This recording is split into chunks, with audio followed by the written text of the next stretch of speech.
you think about the profound influence of the Bible on the world, the way that it has shaped our culture, whether you're a follower of Christ or not, it's probably a good idea that you know at least what it says. It's going to be about us taking and reading the Bible. All right, welcome back. Welcome back to the Take and Read podcast. Special guest from across the world, Dr. Ivan Rusin, Ukraine Evangelical Theological Seminary, and my friend. How are you doing? Well, I always do not know how to answer this question during the war, but I am okay. Since last I saw you, I mean, we've gotten to video chat a few times between the last time you were on this podcast and now, and you know, there's some things that are different about you.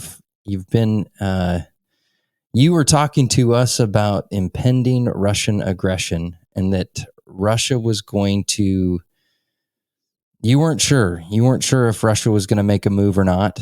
And now you sit in a very different spot. Can you just kind of, maybe in a few minutes, catch us up since you returned to Ukraine from the United States and all that has transpired? I know that's a big ask, but if you could, I think it would just help a lot more people around the world understand the context and not forget what's happening, and certainly not forget to pray for you. Yes, thank you for this question. Russia has been threatening Ukraine for last 8 years. And our international friends, including the United States, informed our president that there is a very high chances that we will have full-scale war. So I returned from the States to Ukraine just 4 or 5 days before the war started. And as a seminary, we took some steps. We developed a crisis plan for our seminary in the case if war will start. But nobody would believe that this will happen. So you're sitting there and you're sitting around making a plan for this thing that you're like, no, it's not really going to happen, but we should have a plan anyways. Yeah. Okay. So we changed our basements into shelters. We purchased some food, power generators, and contacted some people in the West Ukraine if we will need to evacuate. Well, because, you know, we are trained, we had some training and all of that, but nobody would ever believe that we will have to implement this plan. So then on 22nd of February, we had a very late meeting with some representative of our government. As you know, I serve as a deputy to bishop of our denomination. So in Ukraine, we have all Ukrainian church council. So, and one representative of our government called us for a meeting which started at 11 p.m. So, and we had this meeting in the Bible Society of Ukraine where he informed us that there are very high probability that war will start. But again, like, come on, this is not really like, you know, Ukraine, Russia. So, and then on 23rd of February, I was involved in different kind of things. But I made a decision that on 24th of February, we will start like a holiday for students, and we will send all our full-time students home because we got so many signals. However, when I woke up in the morning, it was too late. So early in the morning, at 4:00 a.m., Russia attacked different location in Ukraine. And from the beginning, it was panic. So many thousands of people, they wanted to leave Kiev. So I was able to get to the seminary. So we had a meeting with our key team, and we implemented our crisis plan. We had a prayer, short prayer with our students and faculty, just, realizing that, the war is here. And, we expected that Russia may attack Ukraine, but only from its border. Mm-hmm. But nobody, including our president, could not believe that Belarus will allow Russian soldiers to use their territory. So when we were developing our crisis plan, we knew for sure that the seminary is in a safe location. So But why is it Russian that, troops came? why is it that you didn't believe that he would attack from within? Do you believe that Canada can attack United States tomorrow? No, I don't believe that. So this is the same. Yeah. So this is the same. Like, come on. Like, okay, Russians, okay, but Belarusians, no way. This is impossible. Yeah. Okay. So, but Russian soldiers, they were, during the first day, they were 8 miles from the seminary. So we heard explosions. We from our campus, we saw Ukrainian tanks going to protect cities like Bucha, where I live. So during the first day, I was able to come to the seminary. So at night, I went home. But next morning, the bridge which unites Bucha, my city, and Kiev was destroyed. So I was not able to come back to the seminary. And for the 5 or 6 days, I was locked in my city in Bucha, in my former fitness center where I used to do fitness. It is in our basement of our block of flats. And for the 6 days, it was my shelter. And I was navigating the seminary and evacuations of the seminary from that shelter. It was crazy. Your people are in the seminary. You are 8 miles away. And you can do nothing. So it was stress. And the first days of the war, you see Russian jets, Russian helicopters, drones. So it was crazy. So this is how everything started. Wow. And so when it started, and you guys had evacuated, the men from the seminary stayed. And what did you see? Well, what were the opportunities the Lord gave you as you stayed there and endured those first couple of days, weeks, and what has that turned into now? What does it mean to be a follower of Christ in the midst of that circumstance? Well, it was a big challenge for us to find a way how to evacuate people. Because Russian soldiers, the main road which goes to the West Ukraine was already partially controlled by Russians. So it was very hard to find a way how to evacuate. And God made a miracle. Because some of my friends, when they were not able to find a bus to evacuate us, to evacuate our students, nobody want even to hear about evacuations from here. Like, come on, are you serious? It's dangerous. So basically speaking, my brother-in-law and my older brother, they purchased a bus, old bus. So they came to Kiev driving that old bus, and they evacuated our students and faculty. And after that, they started to evacuate other people. So for me, it was critical to stay in Kiev. And I remain in Kiev all of this 3 months of the war. And immediately everything stopped. Grocery stores, everything stopped, and people were in a huge need. So almost from the first days of the war, we launched a relief ministry. So before our campus was shelled by the Russian Federation, we used our cafeteria where we cooked meal and baked bread, and we delivered it to bomb shelters. But at one point of time, Ukrainian army, our army, they warned us that it is not safe to remain on our campus. So we decided that we will evacuate that small cohort of faculty and staff that were involved in a relief ministry. So we evacuated to the Ukrainian Bible Society. And 2 days after we evacuated everybody, 6 Russian missiles attacked our campus. Wow. So if we would not evacuate people, then people would be wounded or even killed. So yes, our campus got 6 missiles.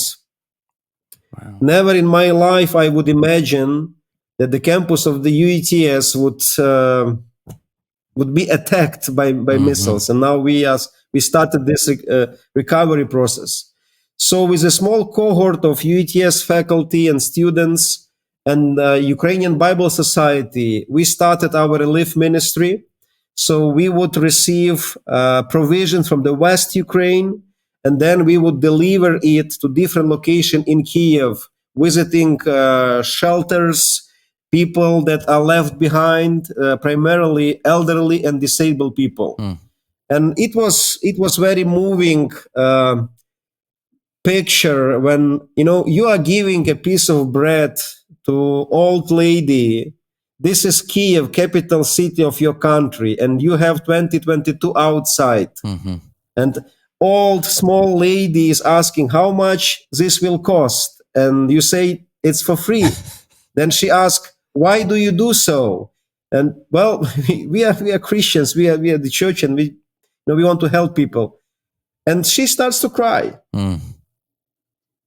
And you hear explosions, you smell, fire and everything, and it was our reality. So, and this is what we have been doing almost all of the days. And as I mentioned elsewhere, as a missiologist, I thought I had a big or wide understanding of what does it mean holistic ministry of the church.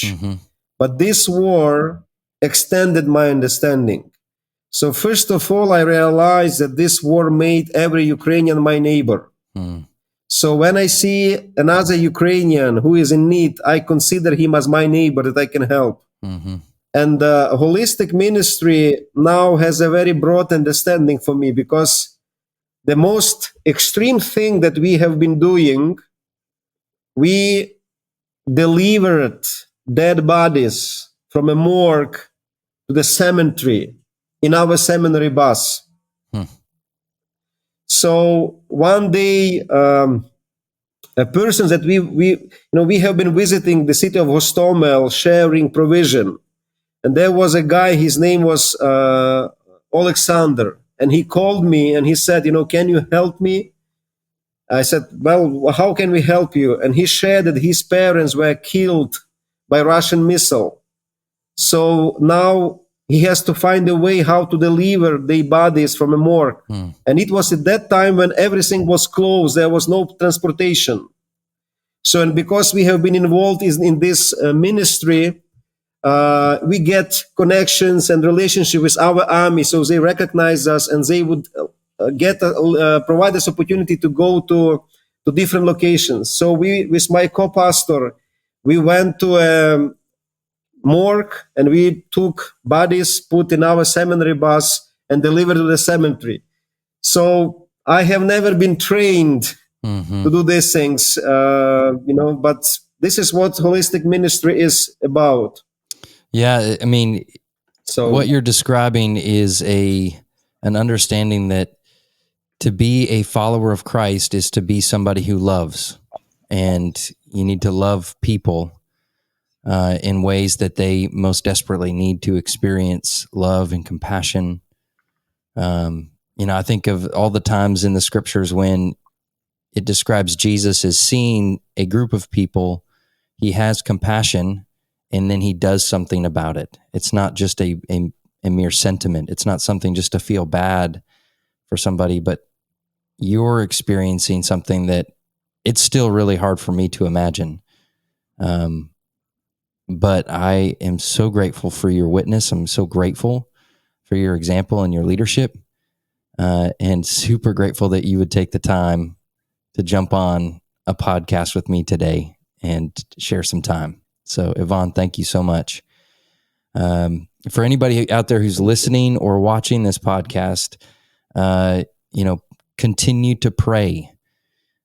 Continue to be aware that we have brothers and sisters in Christ in Ukraine that continue to need prayer support, that need physical support, financial support, provisions of any kind that we can get to them.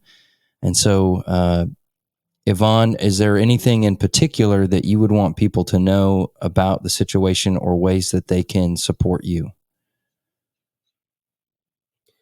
Yes, there are several things that I would like to articulate. First of all,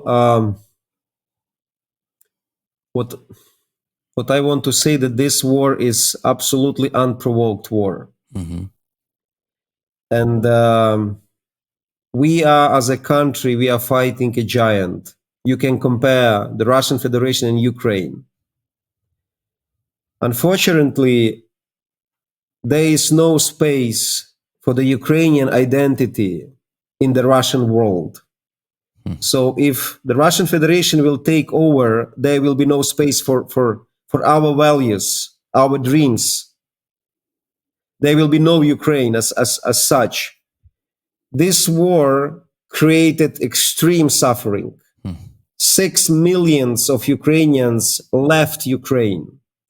14 millions had to leave own apartments and houses. It's a huge challenge for thousands and millions of Ukrainians. Mm-hmm. And for us as a church, it's a very responsible and unique moment when we can serve our nation as never before. So what we are doing at this moment, we are providing provision. For example, in our seminary, we are sharing 1,000 hot meals every week. Wow. Some people are coming to our cafeteria, which has no windows because it is, destroyed by a missile. And then also our faculty and staff, they would deliver boxes with hot meal to remote villages in Kiev's area. Also, we are delivering provision, food, medicine, water, power generators to different locations, not just in Kiev area, but in such cities as Slavyansk, Bakhmut, and Azov on the east part of Ukraine. Mm-hmm. And third, of course, we are providing pastoral care and spiritual support. So, as I mentioned, we have partnership with the Ukrainian Bible Society, and with our team, we distributed over 50,000 of Bibles, New Testaments, or other Christian literature during these 3 months. By the way, for more than a month, I lived in the Bible Society, literally. I was sleeping on a sleeping bag in one of the offices. Wow. So now I am very proud. I am saying that I am so biblical that I live in the Bible Society, in the Bible house. So, so if somebody wants to join this ministry, relief ministry, there is a huge need. And another thing that we are doing, we are heavily wounded as a country. During the first month of the war, when my friends from different countries, they would say, you have this post-traumatic syndrome, I would say, no, I am okay. Now I recognize, yes, I have this syndrome. Mm-hmm. I have this wounds. But, sometimes we as Christians, we are very fast and quick to provide very easy answers to very difficult questions. Mm-hmm. So, for example, we started a program on trauma healing where we try to equip our brothers and sisters that they will know how to serve people that suffered a lot. Mm-hmm. Only then, we can be instruments of healing. And also what I realized, somebody may think that people are looking for answers in this war. But people are not looking for answers. People are looking for presence and compassion. Mm-hmm.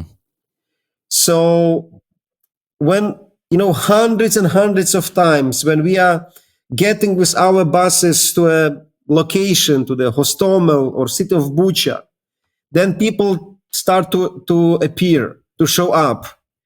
So they try to check, who are you? Okay, they see that you have a collar, you are the priest, you have some food.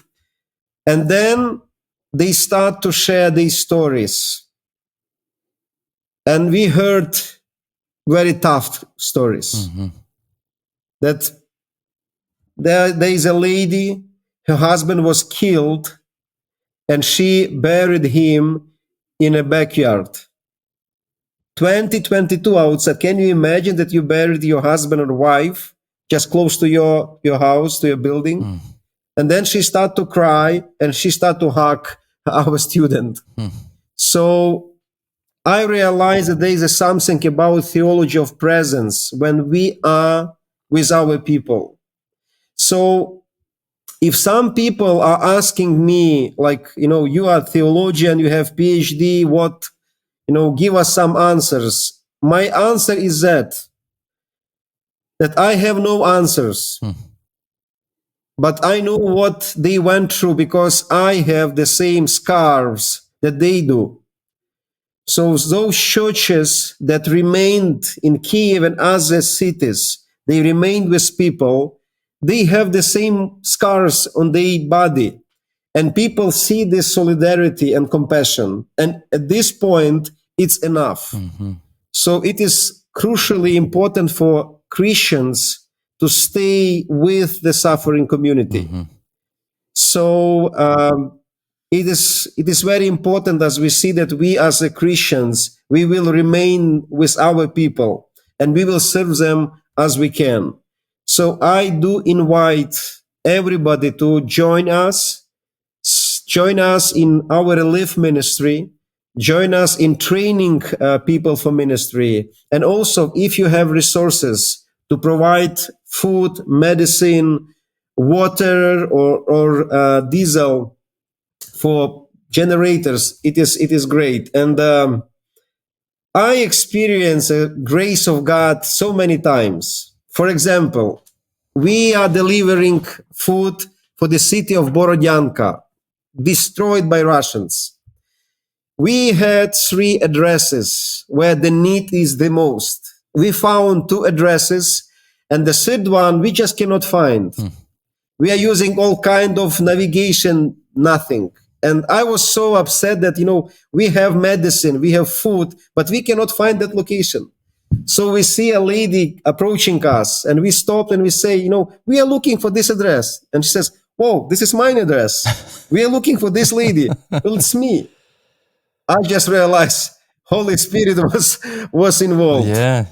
And then I may show you, Chad, some photos. City of Hostomel, we are delivering food, people we have never met before. And one lady, she came and she said that, I have a son, and he had some operation on his eyes just before the war. So we ordered some special lenses for his eyes, but because of war, we cannot get it. And he suffers a lot.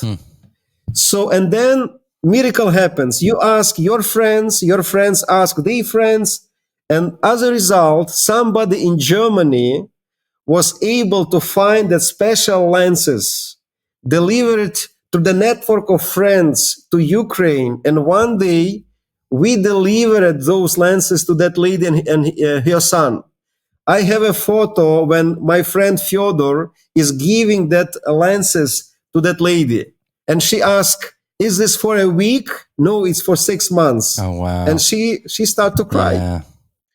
And the reflection that we got, when this young gentleman will put his lenses into his eyes and he will see better, what kind of things he will see. So this is how God is working, and we heard so many stories. So and so many people, they called us like people of light. Yes, because you guys bring light, you bring life, you bring the gospel, you bring the love of Christ in very unique ways in a time like now. What would you want? How would you want people to connect with you or reach out to you if they do want to get involved? They do want to support you. Should they just email you? Yeah, Okay. it will be the easiest way. Okay. Well, What I want to tell more that the humanitarian crisis is just started.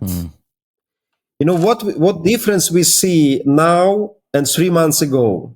3 months ago, people would show up. I'm sorry, very dirty because they would cook on an open fire, no electricity, no water. Now, when we are visiting the same location with food, people are coming, they are clean because they have electricity and water, but still they have no food. Just a short story. One person, called me because we have been visiting his community for almost 3 months. And he said, Ivan, you haven't visited us almost for 2 weeks. And I said, Vitaly, now grocery stores are open, so we are sending provision to the east of Ukraine. And he, in a very diplomatic way, he said, yes, some grocery stores are open, but we have no jobs. Basically speaking, we have no money to purchase the food. So, and we started again to visit his location and to deliver provision. So you're saying, is anybody working for money there, or is it still just complete chaos? It depends on a city to city. Okay. So now Kyiv is coming back to normal life, Okay. but prices went very high. Yeah. It's very hard to find fuel. So we have a system how fuel is delivered from the West Ukraine to Kyiv. So we have enough fuel to deliver provision to other locations. Okay.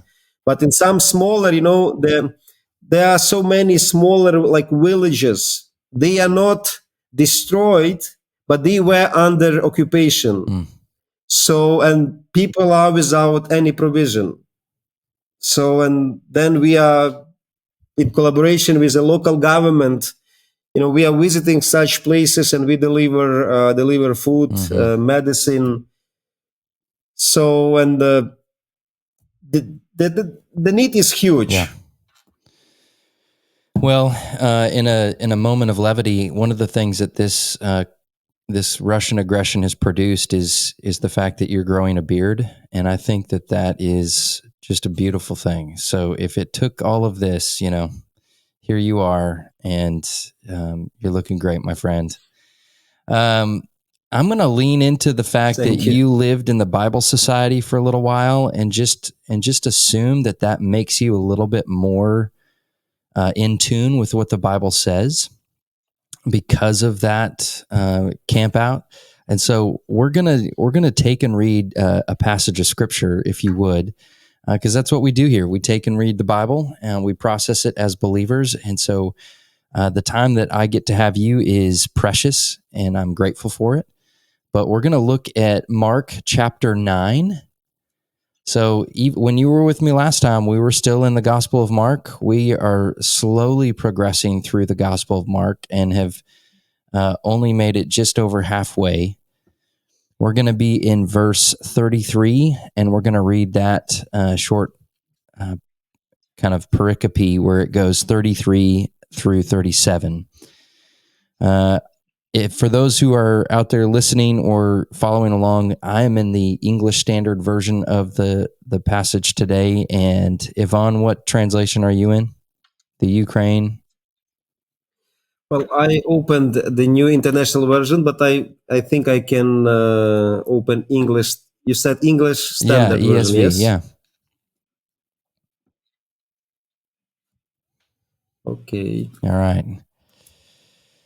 So just as by way of reminder, I try to pretty frequently just remind people, the goal is that we would come together, we would read a passage, and we would wrestle with it. We want to understand what it says. We want to understand what it means. And then we want to understand why it's significant for us today. And as we look at Mark, we understand it to be the collected teaching and recorded teaching of the Apostle Peter by John Mark. We understand it to be the earliest account of the life and ministry of Jesus of Nazareth, who is understood to be Jesus the Christ or the Messiah, the Son of God. And so this has been a confession that was made by Peter eventually in Mark chapter 8, where when asked, what do people say about me? Who do people say that I am? And he says, some are saying Elijah, some are saying John the Baptist, and he says, who do you say that I am? And that's when he responds, you are the Christ. And so then we kind of, we're in the aftermath of that, and we get to look in on this conversation that's happening with Jesus and his disciples. So here we are, Mark chapter 9, verse 33. And they, the disciples and Jesus, came to Capernaum. And when he was in the house, he asked them, what were you discussing on the way? But they kept silent, for on the way they had argued with one another about who was the greatest. And he sat down and called the 12. And he said to them, if anyone would be first, he must be last of all and servant of all. And he took a child, put him in the midst of them, and taking him in his arms, he said to them, whoever receives one such child in my name receives me. And whoever receives me receives not me, but him who sent me. Okay. So we just want to understand the scene. Who's present? What's going on? What do we understand about the context of what we see here? Any thoughts, Yvonne?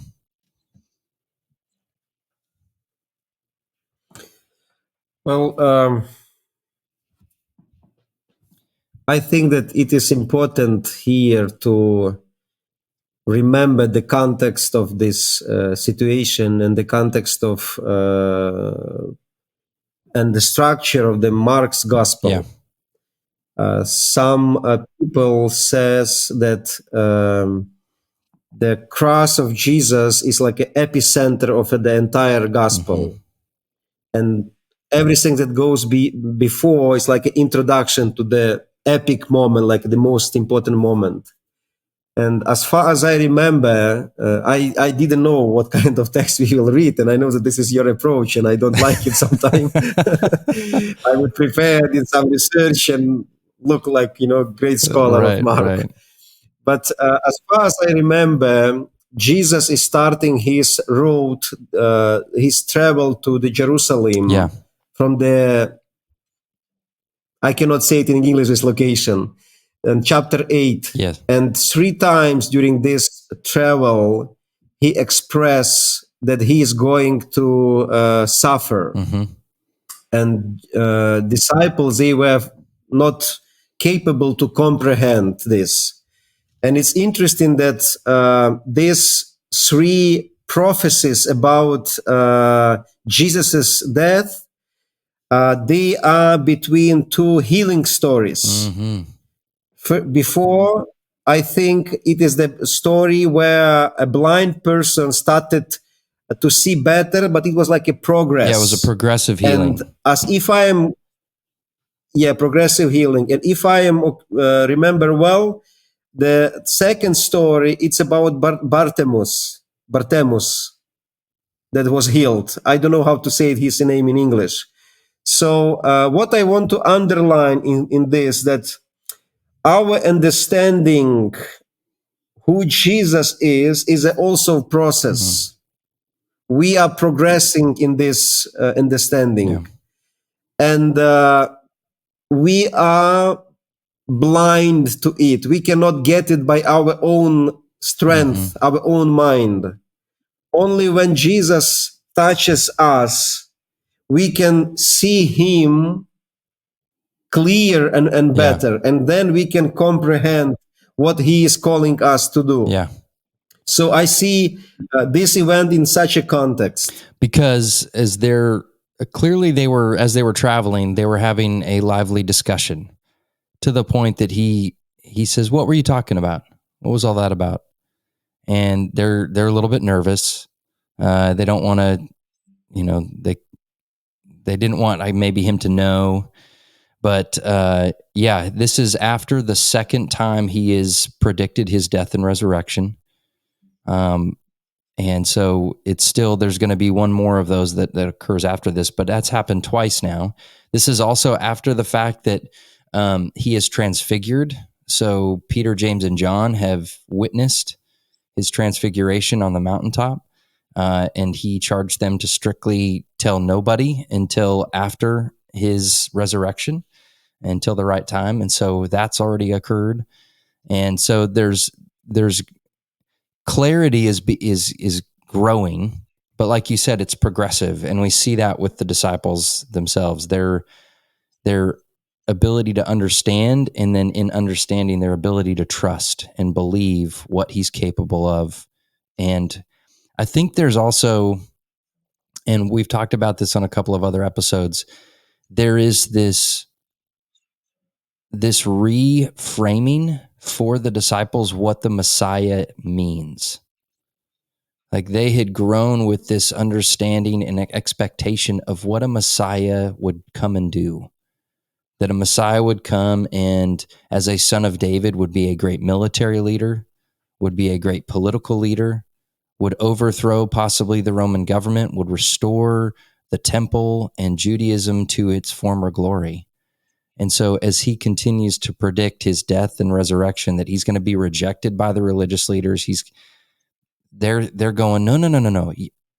Because you're the Messiah, we're on the winning team. And what he's predicting doesn't sound like winning to them. And so there's this upside down ethic that is coming with the understanding of the Messiah, that life in his kingdom is going to look dramatically upside down compared to the way that everything else works in humanity.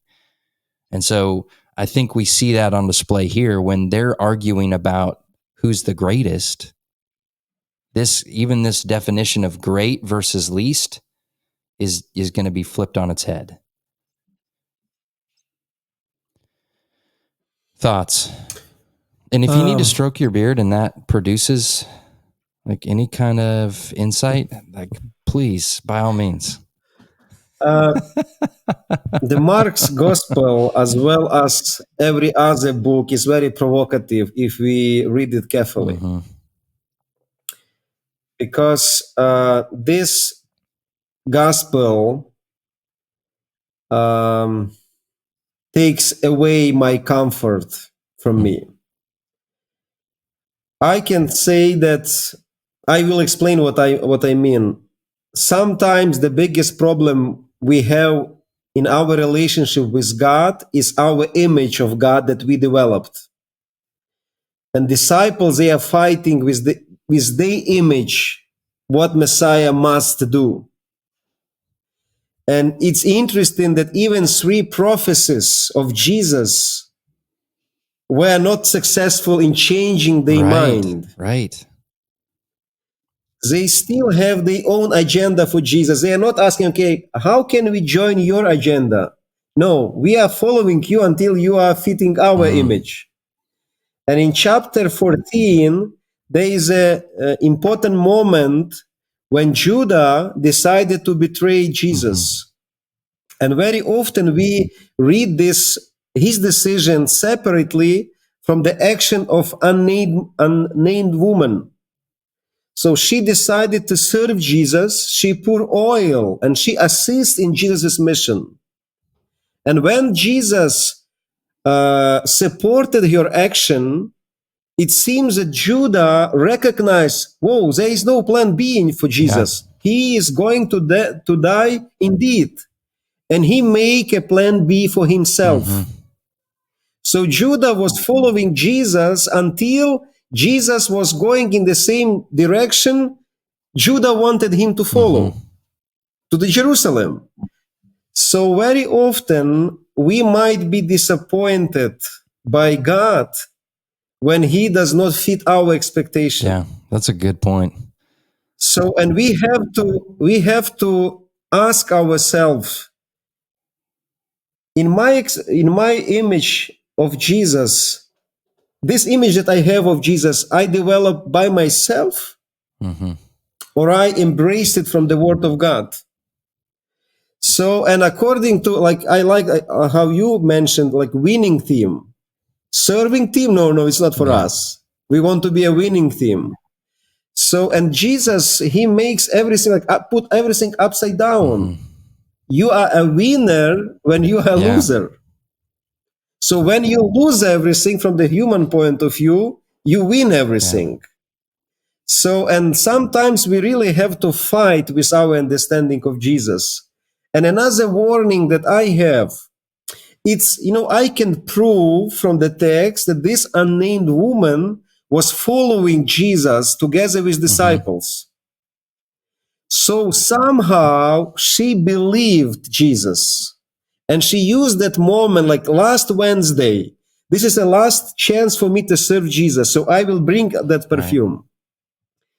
Disciples, they privileged, they are the core team of Jesus, looking great, important, but they failed to grasp what he is speaking about. So I ask myself, Ivan, you are involved in ministry for many years. Do you understand what Jesus is about, what his calling in your life is about? Because we can be in a very close proximity to God, but still have no clue what his intention is about. So when I read this story, I feel uncomfortable, because if I am a disciple of Jesus, I am vulnerable to the same mistakes his disciples made. And sometimes I might be as a hostage of my own perceptions, what Jesus should do. So this text, challenged me. How do I understand leadership? Yeah, there's it's a hard question. Yeah, I can't remember who I heard this from, but I heard one theologian describe just the human heart's tendency to form idols or create idols, and it goes back to the reality that in Genesis we read in first and second chapter that God created us in His image, and then at Genesis 3 in the fall, when Adam and Eve take from the tree and commit that rebellion, from that point on we begin to make gods in our image, rather than realizing we are made in the image of God. And so our hearts are these idol factories, and we just continue to make gods that we want, or shape idols in the fashion that we want to have them. And I think that there is still that tendency in the human heart, even as we follow the Lord, to somehow just kind of take the aspects of Jesus or the things that we like about the gospel and really highlight those and emphasize those. But then there are going to be times in which what it means to follow Christ and how he reshapes our identity, and he throws upside down the ethics and the priorities that maybe we had once are now no longer priorities, but they may still be the priority of the world around us and the other humans around us. And so we live in this really kind of this place of tension where the world has these standards of good and right and true, what it means to be successful, what it means to be strong, and we get sucked into that. And so I can relate to what the disciples are wrestling with here, because here they are thinking we're on the team of the Messiah. And so which one of us on this team is kind of the team captain? Which one's the top dog here? And they're jockeying for position. They're wrestling for status within even Jesus's team. And he has to kind of talk to them about, you guys don't get it. Here's the deal. And then he brings a child in. Why a child? Why does he bring a child in? Because the child is most vulnerable and insignificant. Yeah. I think that this text, and especially Mark's gospel, teach us a lot about suffering. And I have been thinking a lot about suffering during this 3 months of the war. It's interesting and very moving for my heart that Jesus, he does not cancel suffering. Jesus came to suffer with us. it's amazing. And this is what attracts me in Jesus. So he came to suffer for the humanity and with the humanity. So and leadership and Christian life very often includes suffering. Mm-hmm. And in suffering, Christ shines in the brightest way. And again, this text, I think, change our scale of priorities, because it would be very natural if he would put a businessman or a rabbi. If you serve this rabbi, you are serving me. But Jesus and God, he choose to identify himself with the least significant. And this is his wisdom. Yeah. So I think then when we serve the least significant people, I think this is we serve the Lord. And especially it's a beautiful thing when you serve people and you know for sure that they will not repay you. Yeah. Probably you will never meet them again. Yeah. And the thing that you will not get anything from them, I love to serve in such a way. So Because when we want to serve, we do have a tendency to serve, but it's really emotionally and mentally a transaction. If I do this, then I'll get this.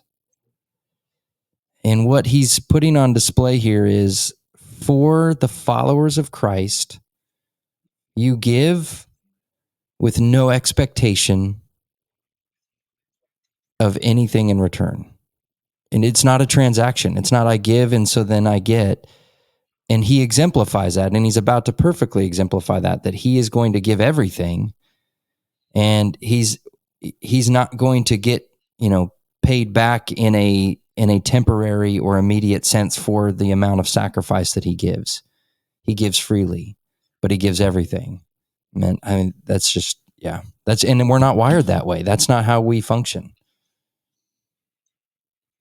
Yeah. Okay, so we've got this passage here. How do you think, what's going to be the greatest challenge for the disciples as this is landing to them in this moment, or even the recipients of Mark's gospel in the first century, and they're reading this account and this teaching of Jesus? Where does this challenge them the most? I think this absolutely reshaped the worldview, the understanding of status, and what is truly important for God. Because, to be a representative of Messiah means, from a human point of view, to have a high position, to sit down on the left or right side. But Jesus says that in the kingdom of God, everything is different. You can see me when the least significant person has been served, is happy. So when the child has everything the child needs, then I am present there. So sometimes we want to look to the center. How can we serve the most significant people? But Jesus teaches us to look backwards to the,